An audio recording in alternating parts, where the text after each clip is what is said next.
السلام علیکم۔ اپوزیشن کی ہمیشہ خواہش ہوتی ہے کہ حکومت وقت کو گرایا جائے اور ان کی حکومت بن جائے۔ پاکستان میں بہت عرصے سے بہت سی باتیں ہوئی، کبھی لانگ مارچ کی کال آئی، کبھی استعفے دینے کا ذکر ہوا، استعفے منہ پہ مار دیں گے، لیکن وہ چیز کبھی منطقی انجام تک پہنچی نہیں۔ ایک سیاسی شخصیت ایسی ہیں جس نے اپوزیشن جماعتوں کو یکجا کرنے میں اور وہ دن لانے میں کہ تحریک عدم اعتماد پیش کر دی گئی، اور بلکہ اب تو دعوے یہ ہیں کہ نمبرز بھی پورے ہیں، اتحادی بھی ساتھ چھوڑ گئے۔ انہوں نے بڑا کلیدی کردار ادا کیا اپوزیشن جماعتوں کے جو آپسی اختلافات تھے اس کو دور کرنے میں بھی، اور جو حکومت کے اتحادی تھے ان کو بھی ساتھ ملانے میں بھی، اور ان کا نام ہے مولانا فضل الرحمان، جو JUIF کے سربراہ بھی ہیں اور PDM کی قیادت بھی کرتے ہیں۔ مولانا صاحب ویری وارم ویلکم، اور بہت شکریہ آج ہمارے ساتھ آپ اس گفتگو میں شامل ہو رہے ہیں۔ بہت شکریہ۔ جو سب سے لیٹسٹ ایشو ہے وہاں سے سٹارٹ کرتے ہیں، پھر پوچھوں گا کہ آپ نے وہ کون سا ایسا گر استعمال کیا کہ سارے آپ کے ارد گرد اکٹھے ہو گئے۔ 27 تاریخ جو ہے اس کی کافی اہمیت اختیار کر گئی ہے۔ آپ لوگوں نے 23 مارچ کو نکلنا ہے پورے پاکستان سے، اور 25 کو آپ نے اسلام آباد پہنچنا ہے۔ 27 کو حکومت نے جلسے کی کال دی ہے، تو آپ کیا لوگ 25 کو جگہ خالی کر کے واپس چلے جائیں گے یا یہاں بیٹھیں گے؟ کیا طریقہ کار ہوگا؟ بہت شکریہ ملک صاحب۔ دیکھیے 27 تاریخ کو PTI کی طرف سے جلسہ بلانے سے ہمارے اس لانگ مارچ کا کوئی تعلق نہیں۔ ہم نے گزشتہ سال نومبر میں 23 مارچ کو لانگ مارچ کا اعلان کیا تھا، بلکہ اس کو ہم نے مہنگائی مارچ کا نام دیا تھا، اور اس کو ہم نے آف نہیں کیا۔ البتہ بیچ میں ایسے ایشوز آتے رہے کہ جس کی وجہ سے بظاہر وہ لانگ مارچ پس منظر میں چلا جاتا تھا۔ اس وقت بھی شاید ہم اس پر نظر ثانی کرتے کہ اگر عدم اعتماد ہم نے پیش کر دی ہے اور ہمارے پاس نمبر بھی پورے ہیں تو ہم لانگ مارچ کریں یا نہ کریں، شاید ہم نظر ثانی کرتے اس کے اوپر۔ لیکن جب انہوں نے دھمکیاں دے دی اور یہاں پر لوگ آئیں گے اور 10 لاکھ آئیں گے اور ان ممبران کا ہم راستہ روکیں گے اور ان کا گھیراؤ کریں گے اور یہ کریں گے وہ کریں گے، تو اس صورتحال میں اگر ممبران پارلیمنٹ غیر محفوظ ہو جاتے ہیں تو پھر ہمارا فرض بنتا ہے کہ ہم ان کو تحفظ دینے کے لیے اس کو کاؤنٹر کریں۔ تو اس اعتبار سے چونکہ آلریڈی ہمارے جتنے بھی کارکن تھے یا مختلف شعبہ ہے زندگی سے تعلق رکھنے والے لوگ تھے وہ الرٹ تو تھے، سٹینڈ بائی تو تھے وہ، لیکن اب ہم نے ان کو بلا لیا ہے، اور اب انشاءاللہ العزیز 23 مارچ کو قافلے ملک کے دور دراز علاقوں سے روانہ ہو جائیں گے۔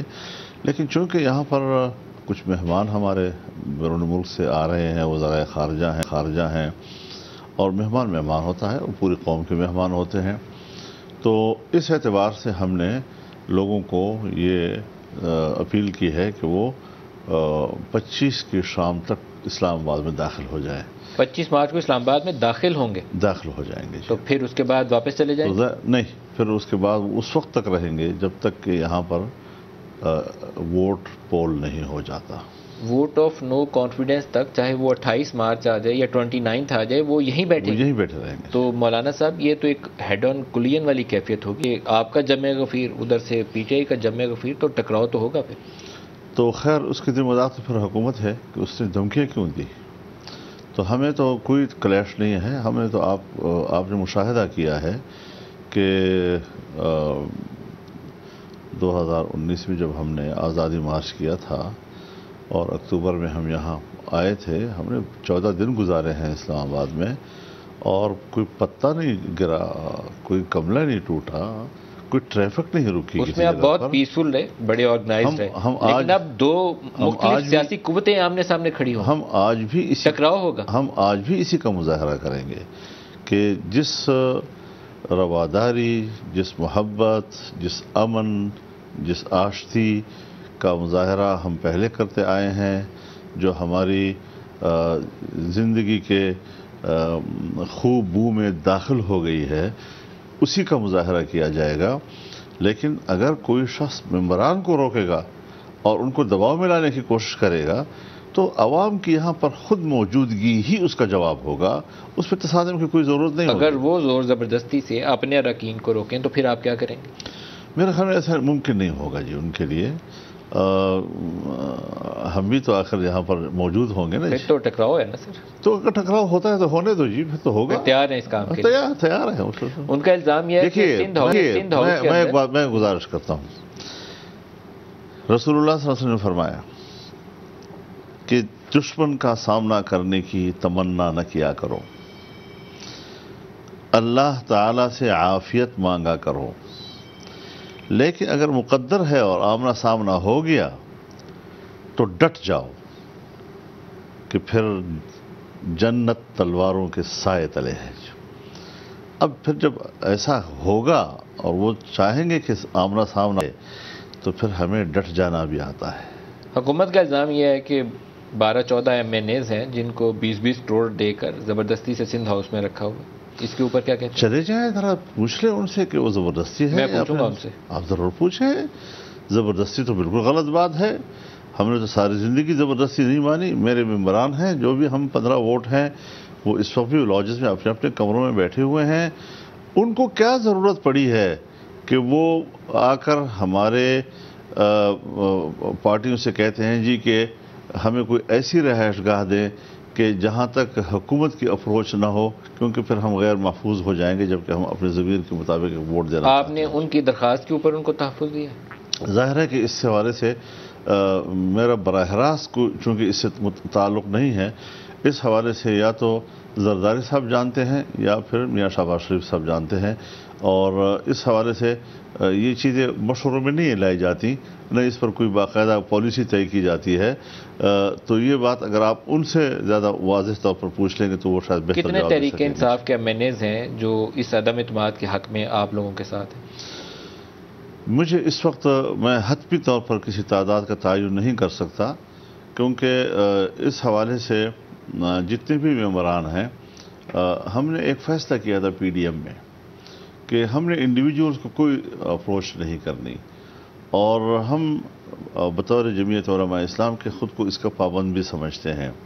اب جو ممبران نے اپروچ کی ہے تو وہ پیپلز پارٹی یا مسلم لیگ نون جو بڑی جماعتیں ہیں اور پارلیمنٹ کے ڈومین کے اندر سارا کچھ ہو رہا ہے، تو اس حوالے سے ظاہر ہے کہ بڑی پارٹیوں کی طرف ان کا رجوع ہوا ہے، اور اس پر وہی بہتر جانتے ہوں گے کہ ان ممبران کو سیکورٹی مہیا کرنا، ان کو تحفظ دینا، اس پر انہوں نے کیا حکمت عملی اختیار کی۔ مولانا صاحب، جو گروپ PTI چھوڑتا ہے، عدم اعتماد کے حق میں ووٹ دیتا ہے، جیسے بھی دیتا ہے، تو وہ کیا ایک فارورڈ بلاک کی شکل اختیار کرے گا؟ کیا ہوگا؟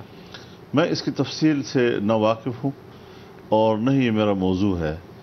جن پارٹیوں کا یہ موضوع ہے اور جس حوالے سے وہ کردار ادا کر رہے ہیں، میرے خیال میں وہی اگر آپ ان سے پوچھیں گے تو آپ کو جواب 3 اتحادی جماعتیں جو ہیں حکومت کی، جس میں پرویز صاحب تو کہتے ہیں کہ ہمیں کیا گیا اس کے مطابق ہم مرکز میں شہباز شریف کو ووٹ دیں گے وزارت عظمیٰ کے امیدوار کی حیثیت سے، اور پنجاب میں وہ پرویز الہی کو نون لیگ ووٹ کرے گی وزیر اعلیٰ پنجاب کی حیثیت سے۔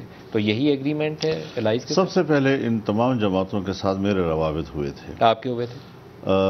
MQM کے ساتھ بھی میرا رابطہ ہوا، وہ خود تشریف بھی لائے یہاں میرے پاس۔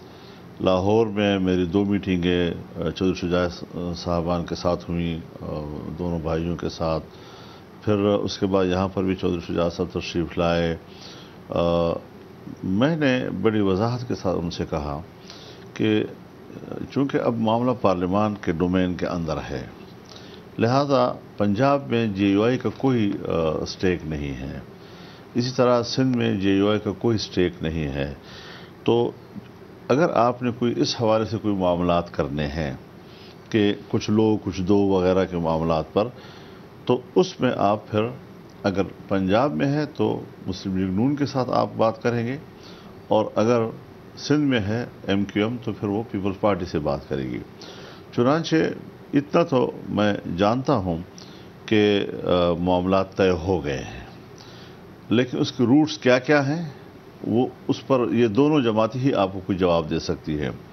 جہاں تک ہے MQM کا تعلق، ہم کل بھی ان کی خدمت میں حاضر ہوئے تھے وہاں پارلیمنٹ لاجز میں، تو انہوں نے جو ڈرافٹ پیش کیا ہمارے سامنے، تو اس میں سندھ سے متعلق کہ ایک تو بلدیاتی الیکشن کے حوالے سے جو قانون سازی ہو رہی ہے وہاں صوبائی اسمبلی میں، تو اس پر کچھ ان کو تحفظات تھے، اور اس حوالے سے چونکہ ان کی جو آل پارٹیز کانفرنس بلائی تھی تو ہماری بھی اس میں نمائندگی تھی، اور اس میں جمعیت علماء اسلام نے بھی سندھ میں ان کو سپورٹ کیا تھا، تو ایک بطور جماعت کے تو ہم نے ان کی اے پی سی میں شرکت بھی کی تھی، اس کو ہم نے سپورٹ بھی کیا تھا، لیکن قانون سازی کے معاملے میں ان کی بہرحال بات چیت پیپلز پارٹی سے ہی ہونی تھی، وہاں پر اکثریتی پارٹی بھی ہے، وہیں پر ان کی حکومت بھی ہے، تو کل پیپلز پارٹی نے بھی اور ہم سب نے ان سے یہ کہا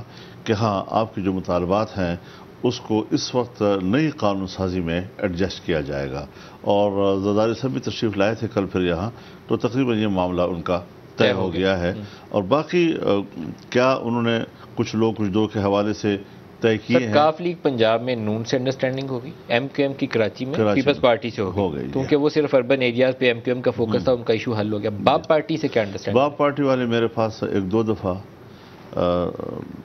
تشریف لائے ہیں، اور انہوں نے اپنے اس خواہش کا تو ضرور اظہار کیا ہے کہ ہم اپوزیشن کا ساتھ دینا چاہتے ہیں، بلکہ ہمارے ساتھ دینے کے سے بہت زیادہ حکومت سے ناراضگی اور ان سے نالاں ہونے اور ان سے دوری کا انہوں نے بہت تذکرہ کیا ہے، تو ظاہر ہے کہ اب جب قومی اسمبلی میں ووٹ پڑنا ہے، کیونکہ بلوچستان اسمبلی میں تو کوئی ایشو نہیں ہے وہاں پر، اس وقت وہاں کوئی ایسا مسئلہ نہیں ہے کہ جس میں ان کو جے یو آئی سے وہاں کوئی بات کرنی ہو، جو بھی ہے یہاں وفاق میں ہے، اور وفاق میں بڑی پارٹیاں مسلم لیگ یا پیپلز پارٹی ہیں، تو اس حوالے سے ہم نے ان سے اتفاق کیا کہ آپ اگر سارے معاملات ان دو بڑی پارٹیوں کے ساتھ طے کریں تو کوئی ضروری نہیں ہے کہ اس پہ آپ ہمیں ہر وقت اعتماد میں لیتے رہیں یا ہم سے کوئی چیز کی منظوری لیتے رہیں، بلکہ ظاہر ہے سیاسی لوگ سیاسی گفتگو کرتے ہیں، اور صوبے کے حوالے سے اگر کوئی ایسی باتیں ہیں تو آپ ان کے ساتھ معاملات کریں، اگر اس کے بالواسطہ پھر ہمارے ساتھ اس کا تعلق ہوا تو ہم تو کوئی بات آ جائے گی تو ہم اس پہ آپ کے ساتھ بات کریں۔ پرویز صاحب کے 17 جو یہ ووٹ ہیں، اس وقت بھی ان کا ہمارے ساتھ رابطہ ہے، اور شاید اگلے ایک دو دنوں میں کوئی اور میٹنگ بھی ہو جائے۔ پرویز صاحب کہتے ہیں یہ جو 17 ووٹ ہیں ان بلاک اکٹھے پول ہوں گے، یہ ہم نے فیصلہ کیا، جس میں کاف کے 5، ایم کیو ایم کے 5، 7 اور 5 یہ باب پارٹی والے، اور یہ سارے کے سارے وہ ہو سکتا ہے کہ ان کا اپوزیشن کا جو آپ کا گروپ ہے اس کی طرف چلے جائیں۔ نظیر ملک صاحب، میں آپ کو ایک اور بات کہہ دوں اس سے متعلق کہ جس وقت پی ڈی ایم کا اجلاس تھا اور یہ کہ ہم نے عدم اعتماد کی طرف جانا ہے، یہ فیصلہ ہم نے کرنا تھا، تو ہم نے یہ رائے دی وہاں پر کہ ہماری ترجیح یہ ہوگی کہ انڈیویجولز کی طرف رجوع کرنے کی بجائے ہمیں ان کے حلیفوں کی طرف جانا چاہیے، کیونکہ حلیف ان کی جماعتیں ہیں، تو جماعتوں کے ساتھ اگر گفتگو ہوگی اور ان کے فیصلے ایک جماعتی فورم کے انداز میں ہوں گے، وہ زیادہ سیاسی نظر آئیں گے اور اس میں خوبصورتی نظر آئے گی، چنانچہ اس حوالے سے ہماری اس تجویز کو قبول کیا گیا۔ تو جہاں تک حلیفوں کا تعلق ہے تو وہاں تو میں ڈائریکٹ بھی براہ راست ان سے باتیں کر رہا ہوں جس حد تک میری ضرورت ہے، اور جہاں تک انڈیویجولز کا تعلق ہے تو اس پہ ہم اسی اصول پہ قائم ہیں کہ جتنا ہم سے رابطہ ہوگا ہم اس کو تو قبول کر سکتے ہیں، لیکن ہم کسی کو گھر جا کر اپروچ کریں کہ جی آپ اپنی وفاداری توڑ کر آ جائیں، یہ شاید پاکستان کی پالیٹکس میں کوئی نیکنام عمل نہیں تھا۔ درست ہے۔ مولانا فضل الرحمان صاحب، یہ گفتگو جاری رہے گی، ایک بریک لے لیں، ایک مختصر سا وقفہ لیں گے، ہمارے ساتھ رہیے۔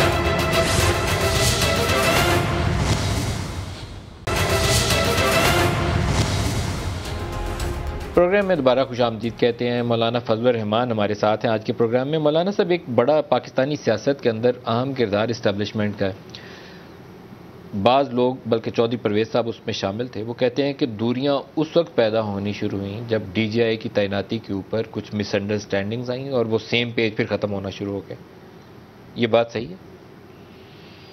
میں آپ کی بات پوری طرح سمجھا نہیں ہوں۔ اسٹیبلشمنٹ کا بھی کیا رول ہے؟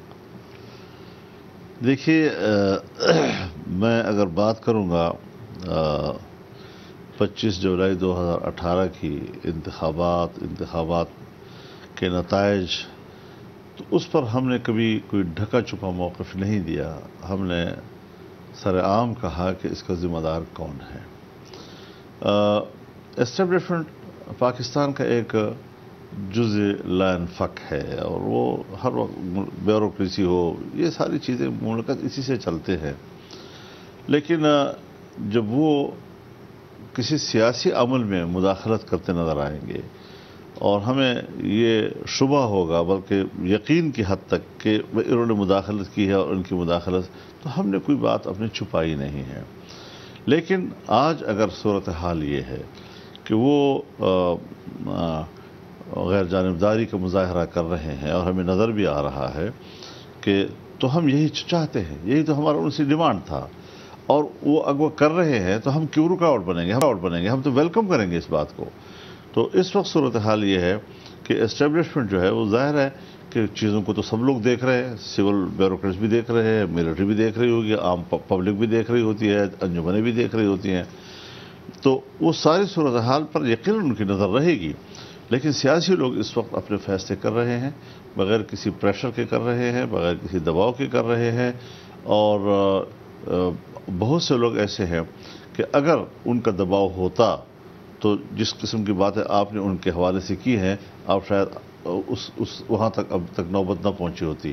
لیکن اگر وہاں تک نوبت پہنچی ہے تو یہ خود دلیل ہے اس بات کی کہ کوئی پریشر اب کسی کے اوپر نہیں ہے. آپ لوگ ماضی میں الزام لگاتے تھے کہ ہر بڑے موقع کے اوپر فون کالز آ جاتی ہیں، لوگ پیچھے ہٹ جاتے ہیں، ایم این ایز ڈر جاتے ہیں. وہ ووٹ آف کانفیڈنس والے دن بھی ہم نے سنا تھا کہ فقی تھی. تو سیم پیج شیخ رشید ہوں یا حکومت کے وزیر ہوں 4 سال سے راگ الاپ رہے تھے، وہ سیم پیج ختم کیسے ہوا؟ کیا وجہ ہوئی؟ سیم پیج کی اپنی اپنی تشریح ہے. اگر تو معنی یہ ہے کہ ملک میں ایک حکومت ہے، جائز حکومت ہے، اس ملک کے اندر ایک پرائم منسٹر ہے، پارلیمانی طرز حکومت میں اور پارلیمانی نظام حکومت میں prime minister unity of the command کی علامت ہوتا ہے، تو وہاں پر تو ظاہر ہے کہ اس کمانڈ کے تحت ادارے جو ہیں اپنا کام کر رہے ہوتے ہیں. لیکن اگر وہ اپنی طاقت کو استعمال کرتے ہوئے حکم ماننے سے انکار کر دیں، یا الٹا وہ حکم دینے لگ جائیں، یا الیکشن میں جہاں جہاں ہم نے ان کو ملک کی استحکام اور مضبوطی کے لیے ان کی ڈیوٹیاں لگائی ہوئی ہیں، اور وہاں پر جا کر وہ اپنی ڈیوٹیاں جو ہے وہ کسی اور انداز سے ادا کرنا شروع کر دیتے ہیں، اس سے شکایتیں پیدا ہوتی ہیں. اور ہم سمجھتے ہیں کہ کبھی بھی اس قسم کی شکایتیں ملک کے اندر نہیں ہونی چاہیے. ہم سپورٹ تو کرتے ہیں، ہر حکومت آتی ہے، مشکل آتی ہے تو ہم اداروں کی طرف رجوع کرتے ہیں، ہم پولیس کی طرف رجوع کرتے ہیں، ہم بیوروکریسی کی طرف کرتے ہیں، بہت ضرورت پڑ گئی تو ہم فوج کی طرف بھی رجوع کرتے ہیں. لیکن وہ ایک یونٹی آف دا کمانڈ کے تحت ہوا کرتا ہے. لیکن کمانڈ اپنے ہاتھ میں ان کو نہیں لینا چاہیے. کمانڈ جو ہے وہ سیاستدانوں کے اوپر، عوام کے منتخب نمائندوں کے پاس ہی ہونا چاہیے. اور پارلیمنٹ جو ایک بڑا ادارہ ہے یا مقننہ ہے ہمارا، وہ جو اپنا فرائض دیتے ہیں تو پھر اسی کو ہمیں فالو کرنا چاہیے. آپ کے اپنے تعلقات کیسے ہیں اسٹیبلشمنٹ سے؟ میرے تعلقات کبھی بھی اس طرح نہیں رہے کہ میں اس پر تبصرہ کر سکوں.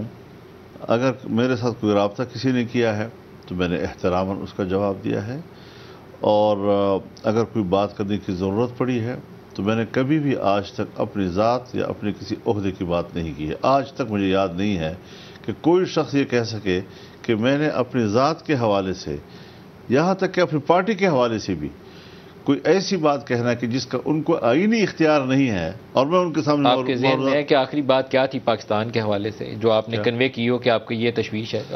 ہمارے جو بنیادی نظریہ ہے، ہم دیکھیے صبح و شام کے معاملات پہ سودے نہیں کرنے والے لوگ نہیں ہیں، ہم آئیڈیاز کی بات کرنے والے لوگ ہیں. ہم اس بات کے بڑے خواہش مند تھے کہ ملک کی معیشت جو ہے اس کو ہم اپنے وسائل پہ استوار کریں. نمبر 2، معاشی بدحالی کی وجہ سے جو بدامنیاں پیدا ہوتی ہیں ملک کے اندر، ان بدامنیوں کا راستہ ہم اپنی پالیسیوں کے تحت اور معاشی خوشحالی کے تحت روکیں. ہم اچھی اقتصادی پالیسی بنانے کے بعد ایک اچھی خارجہ پالیسی تشکیل دینے کے قابل ہو جائیں. یہ آپ نے تشویش سے کس کو آگاہ کیا؟ یہ ہم نے ہمیشہ ہر دور میں جب بھی کوئی مذاکرے کا موقع آیا ہے تو ہم نے یہ باتیں کی ہیں. جنرل باجوہ سے اس پہ بات ہوئی؟ ہم نے یہ بات بھی کی ہے کہ تنہائی امریکہ اور یورپ کی ناراضگی کا نام نہیں ہے، تنہائی خطے کے ممالک کے درمیان تنہا ہونے کا نام ہے۔ یہ ہے ترجیحات ہماری جی۔ اب ہمیں یورپ سے کوئی جھگڑا یا جنگ مول لینے کی کوئی خواہش نہیں ہے، امریکہ سے کوئی جنگ مول لینے کی کوئی خواہش نہیں ہے، لیکن وہ ہمیں ڈکٹیٹ کریں، وہ ہمیں معاشی طور پر اپنے آپ کو غلام بنانے کی کوشش کریں، نہیں، کاروبار کی حد تک آئیں، دوستی کریں، نہ کہ ہمیں ڈکٹیٹ کریں اور ہمیں اقتصادی لحاظ سے غلام بنائیں۔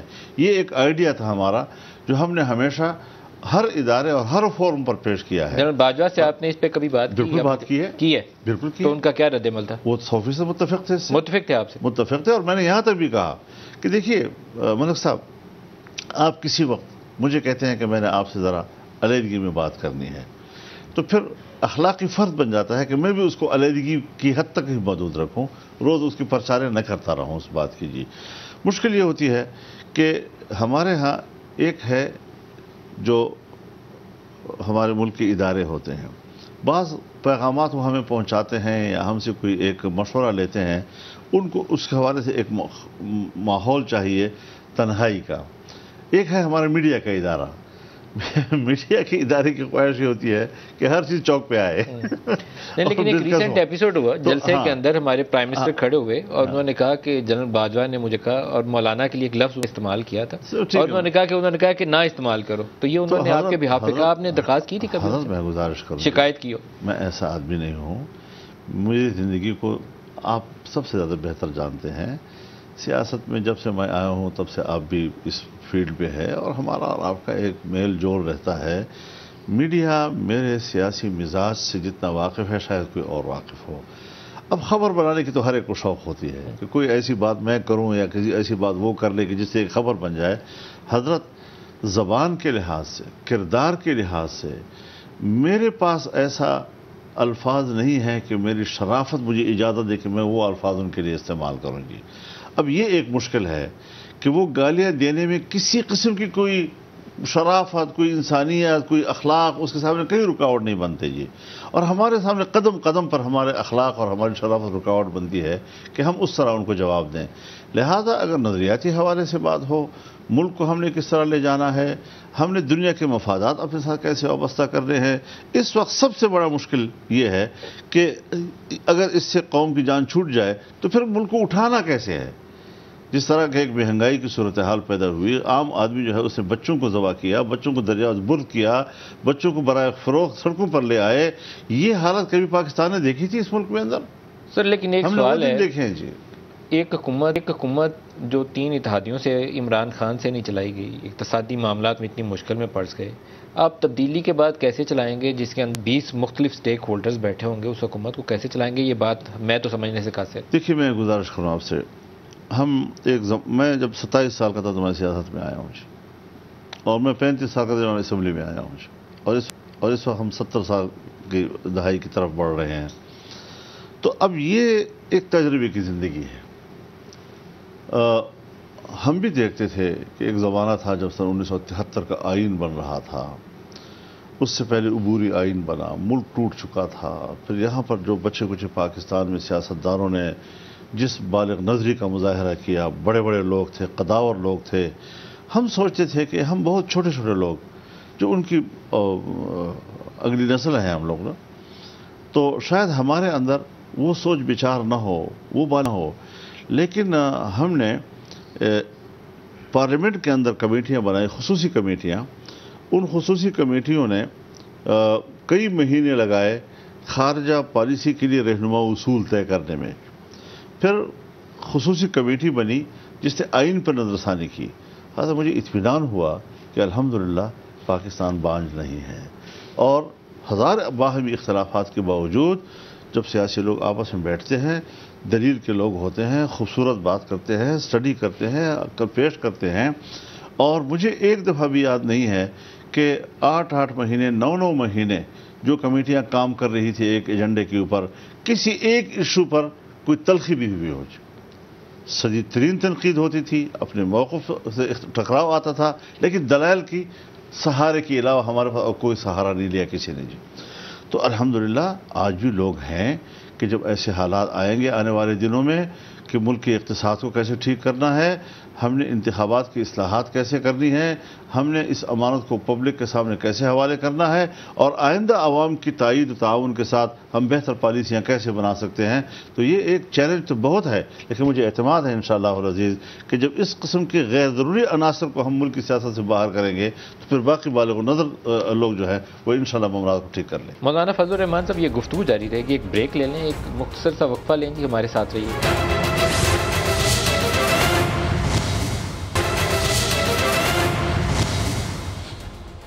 پروگرام میں دوبارہ خوش آمدید کہتے ہیں۔ مولانا فضل الرحمان ہمارے ساتھ ہیں آج کے پروگرام میں۔ مولانا صاحب، نون لیگ کی طرف سے تاثر یہ تھا کہ 60 روز کے اندر بنیادی اصلاحات کے اوپر اسمبلی سے بل پاس کر کے تو کیئر ٹیکر سیٹ اپ بنائیں گے اور نئے انتخابات کا اعلان کر دیں گے تاکہ کلیئر مینڈیٹ کے ساتھ نئی حکومت مارز وجود میں آ جائے۔ یہی سوچ ہے آپ کی؟ یہ پی ڈی ایم کا فیصلہ ہے۔ یہ پی ڈی ایم کا فیصلہ پی ڈی ایم کا فیصلہ تو 60 روز کے اندر یہ ہمارے پی ڈی ایم کی رائے ہے۔ پی ڈی ایم کی رائے۔ اب دیکھیں، ایک چیز میں کلیئر کر دوں آپ کے سامنے، اس وقت ہمارا موضوع عدم اعتماد کی تحریک ہے، چونکہ پی ڈی ایم سے باہر کی جماعتیں بھی اس وقت ایک متحدہ اپوزیشن کا روپ دھار چکی ہیں۔ ہم نے ایک بات طے کی ہے کہ کوئی ایسا موضوع کہ جو ہمیں باہمی مباحثے میں مبتلا کر سکتا ہے، کسی ایک ایشو کے اوپر بلا وجہ ایک فضا بن جائے کہ بھئی اس مسئلے پر ان کا اختلاف ہو گیا ہے، ہم ہر ایسی ایشو پر کسی قسم کے مباحثے سے گریز کر رہے ہیں تاکہ ہم ایک جو سب سے بڑا ہدف ہے اس وقت ہمارا کہ خزاں جائے، بہار آئے نہ آئے والی بات پر پھر بعد میں ہم بات کر سکتے ہیں، تو پہلے خزاں کو ہم ذرا رخصت کریں، پھر بہار آئے گا تو انشاءاللہ ہم آپس میں بات کریں گے۔ کتنے ووٹ پڑیں گے آپ کو جی؟ 179 آئی تھنک ابھی پی ٹی آئی کے ساتھ ہیں، آپ کی توقعات کیا ہیں؟ ان کے پاس جی وہ تو پرانے کہانی ہو گئی، اب جی کہانی ہوگی، وہ کہانی ہو گئی ہے جی۔ تو اب تقریباً ہمارے پاس اگر یہ صرف ان کے اتحادی حلیف جس طرح انہوں نے تقریباً کلیئر کر دیا ہے کہ وہ ایک ووٹ بھی ڈالیں گے، اپوزیشن کے حق میں بھی ڈالیں گے، اور سارا کچھ تقریباً منظر عام پر اب آ گیا ہے، کوئی ابہام اب اس میں وقت کے ساتھ ساتھ ختم ہوتا جا رہا ہے، تو یہ بھی ہمارے لیے پورے ہیں، کیونکہ ہمیں صرف 10 ووٹوں کی ضرورت تھی جی۔ ہمارے پاس شاید اس وقت 30 سے زیادہ ووٹ ہیں اپنی مطلوبہ تعداد سے جی۔ 30 سے زیادہ؟ تو آپ کے خیال میں عدم اعتماد کے حق میں ووٹنگ ہوتی ہے تو اپوزیشن جو آپ کا کیمپ ہے اس کو کتنے ووٹ پڑنے چاہیے اس دن؟ کوئی نمبر؟ میرا خیال میں تو اسے تو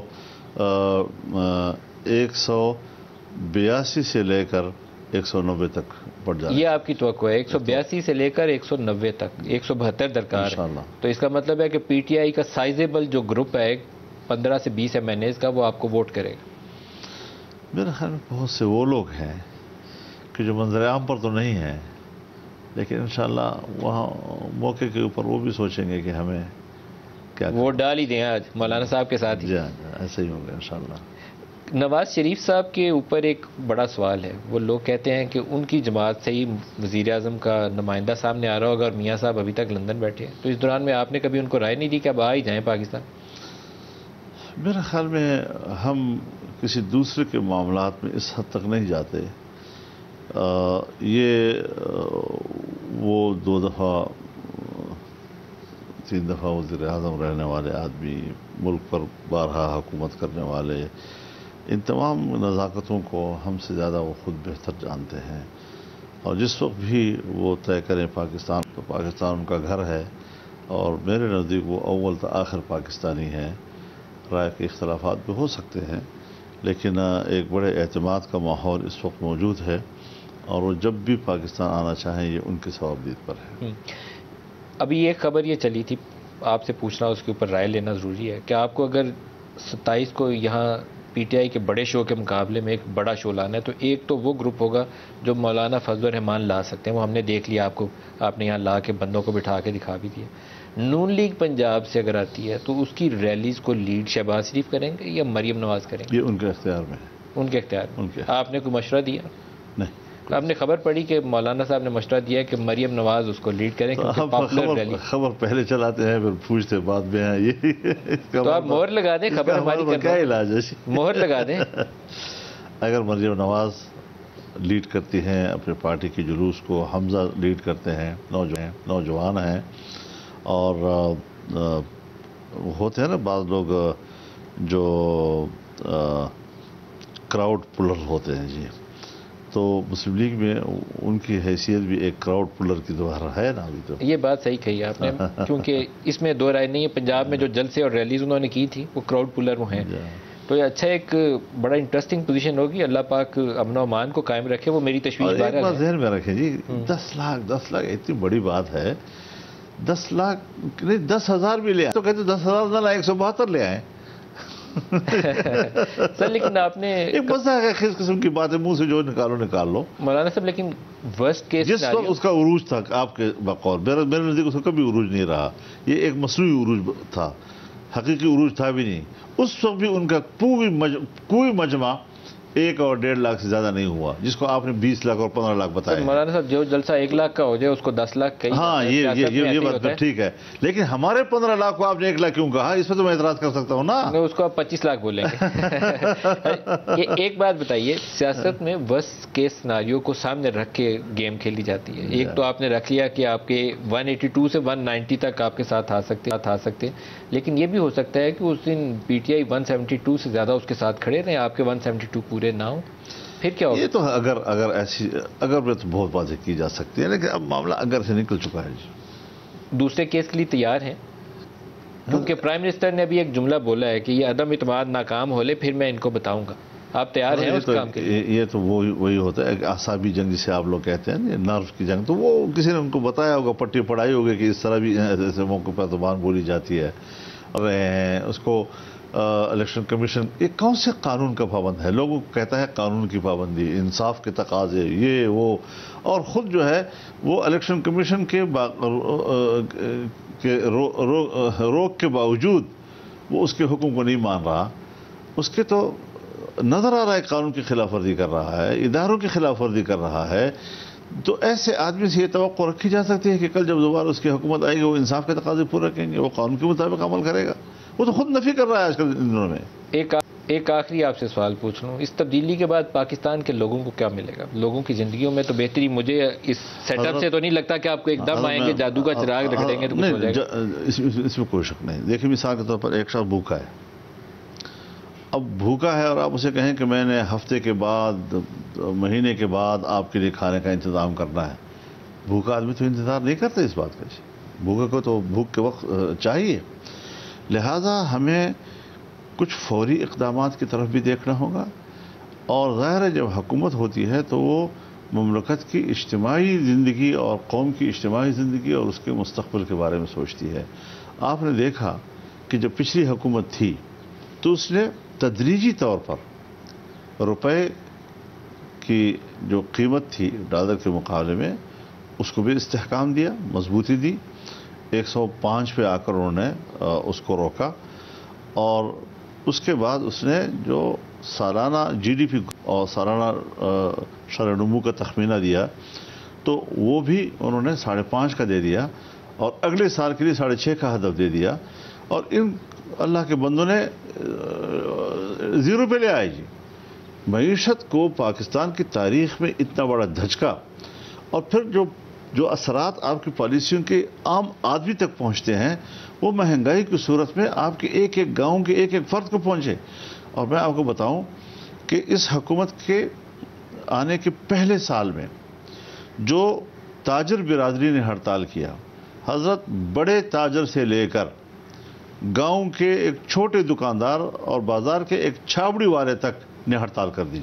تاریخ میں اس طرح کی مثالی ہڑتال کبھی نہیں ملی، اور اس کے پہلے سال میں اور پھر اگلے سال میں جو دنیا اسلام آباد میں آئی. کیا تاریخ میں اتنا بڑا اجتماع اس حکومت سے اتنی بیزاری کبھی یکسر ہو سکتی ہے؟